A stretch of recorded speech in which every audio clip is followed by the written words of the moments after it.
Ndagusuhuje kandi nguhaye ikaze kuri Iyungure BTV. Ndabifuriza umwaka mwiza wa 2025 uzaba ubereye uw'ishya n'ihirwe, uzawubonemo byinshi mwifuza kugeraho.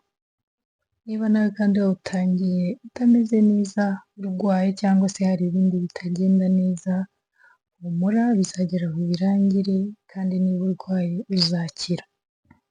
Nk'uko bisanzwe nabazaniye amazina meza, amazina y'abana b'abakobwa agezweho mu mwaka wa 2025 asobanura umwamikazi.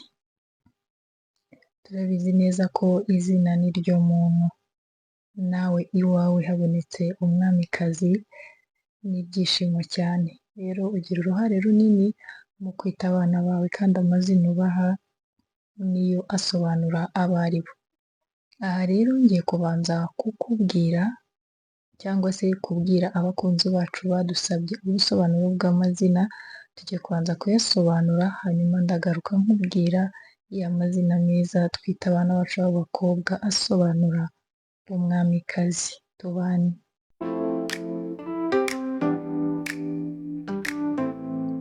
Umukunzi wacu yatubajije izina Harmony. Harmony ni izina rihabwa umwana w'umukobwa cyangwa se umuhungu, rikaba rifite inkomoko mu Baheburayo, rikaba risobanura umunyembaraga cyangwa se icyuzuye.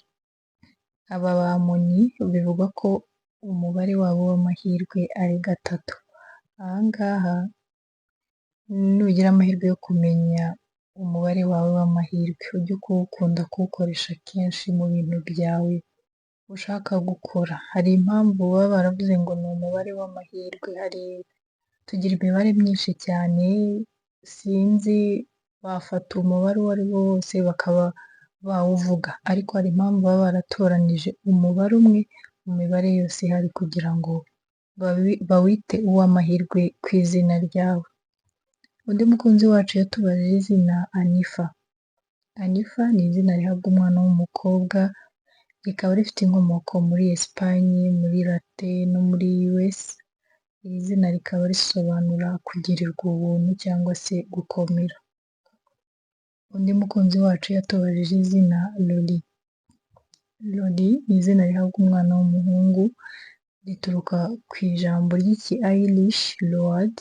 Lord rikaba risobanura umutuku, noneho rikasobanura umwami. Iri jambo ryose rifatanyije Loli ribyara izina rifite ubusobanuro umwami w'umutuku. Undi mukunzi wacu yatubajije izina Reveriye. Reveriye ni izina rihabwa abana b'abahungu, rikaba rifite inkomoko muri Late, rikaba risobanura gutinya. Abantu bafite iri zina ngo usanga ari abanyabwenge kandi ngo ari ba bantu bazi kwiga neza bizinesi, ikintu bagiye gukora, kandi ngo bazi gufata inshingano cyane. Undi mukunzi wacu yatubajije izina Reveriyene. Reveriyene ni izina rikomoka kuri Reveriye, rirasa nkaho ni izina rihabwa umwana w'umukobwa ariko rituruka kuri Reveriye, ubusobanuro ni bumwe. Undi mukunzi wacu yatubajije izina Skyla. Skyla ni izina rihabwa umwana w'umukobwa, rikaba rituruka ku ijambo ry'Ikideshi, rikaba risobanura umwana w'ijuru. Undi mukunzi wacu yatubajije izina Ayena. Ayena ni izina rihabwa umwana w'umukobwa, rikaba rifite inkomoko muri Arabiya, rikaba risobanura imbaraga cyangwa se umugore ufite uburanga. Nanone ngo aba bantu bitwa aya mazina umubare wabo w'amahirwe ni 5. Undi mukunzi wacu yatubajije izina Warren. Warren ni izina rihabwa abana b'abahungu, rikaba rifite inkomoko muri Germany no muri Swedish, rikaba risobanura kuyobora. Undi mukunzi wacu yatubajije izina Nobel. Nobel ni izina rihabwa umwana w'umuhungu, rikaba rifite inkomoko muri Late, rikaba risobanura uzwi cyane cyangwa se umuntu wo ku rwego rwo hejuru. Aya niyo mazina twabashije gusobanura twabajijwe n'abakunzi bacu, aya mazina ngiye kukubwira noneho ni ya mazina twita abana bacu b'abakobwa ariko asobanura umwamikazi. Izina rya mbere ni Amela. Amela ni izina rihabwa umwana w'umukobwa, rikaba rifite inkomoko muri Arabiya, rikaba risobanura umwamikazi cyangwa se umuyobozi. Irindi zina ni Putri. Putri ni izina rihabwa umwana w'umukobwa, rikaba rifite inkomoko muri Indonesia, rikaba risobanura umwamikazi. Irindi zina ni Sadi. Sadi ni izina rihabwa umwana w'umukobwa, rikaba rifite inkomoko mu Baheburayo, naryo rikaba risobanura umwamikazi. Irindi zina ni Sela. Sela ni izina rihabwa umwana w'umukobwa, rikaba rifite inkomoko mu Baheburayo, rikaba risobanura umwamikazi. Irindi zina ni Zadi. Zadi ni izina rihabwa umwana w'umukobwa, rikaba rifite inkomoko mu Baheburayo, rikaba risobanura nanone umwamikazi. Irindi zina ni Zaruhi. Zaruhi ni izina rifite umwana w'umukobwa, rikaba rikomoka muri Arumaniya, rikaba risobanura umwamikazi. Irindi zina ni Avantika. Avantika ni izina rihabwa umwana w'umukobwa, akaba ari izina rikomoka muri Sanskrit, rikaba risobanura umwamikazi. Iri zina ngo rikaba rikunzwe gukoresha cyane mu gihugu cy'Ubuhinde.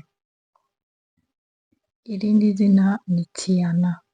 Tiyana ni izina rihabwa umwana w'umukobwa, rikaba rifite inkomoko mu Bagiriki, rikaba risobanura umwamikazi. Irindi zina ni Sali. Sali ni izina rihabwa umwana w'umukobwa, rikaba rifite inkomoko mu Baheburayo, rikaba risobanura umwamikazi. Irindi zina ni Alicia. Alicia ni izina rihabwa umwana w'umukobwa, rikaba rikomoka mu Bagiriki, rikaba risobanura umwamikazi.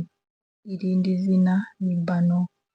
Bano ni izina rihabwa umwana w'umukobwa, akaba ari izina rifite inkomoko muri Persia, rikaba risobanura umwamikazi nanone.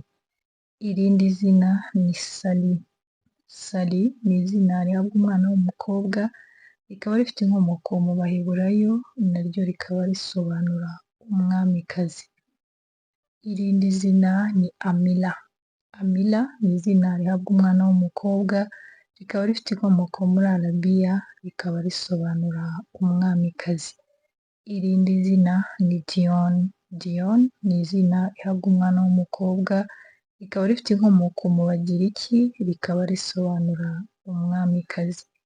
Irindi zina ni Elika.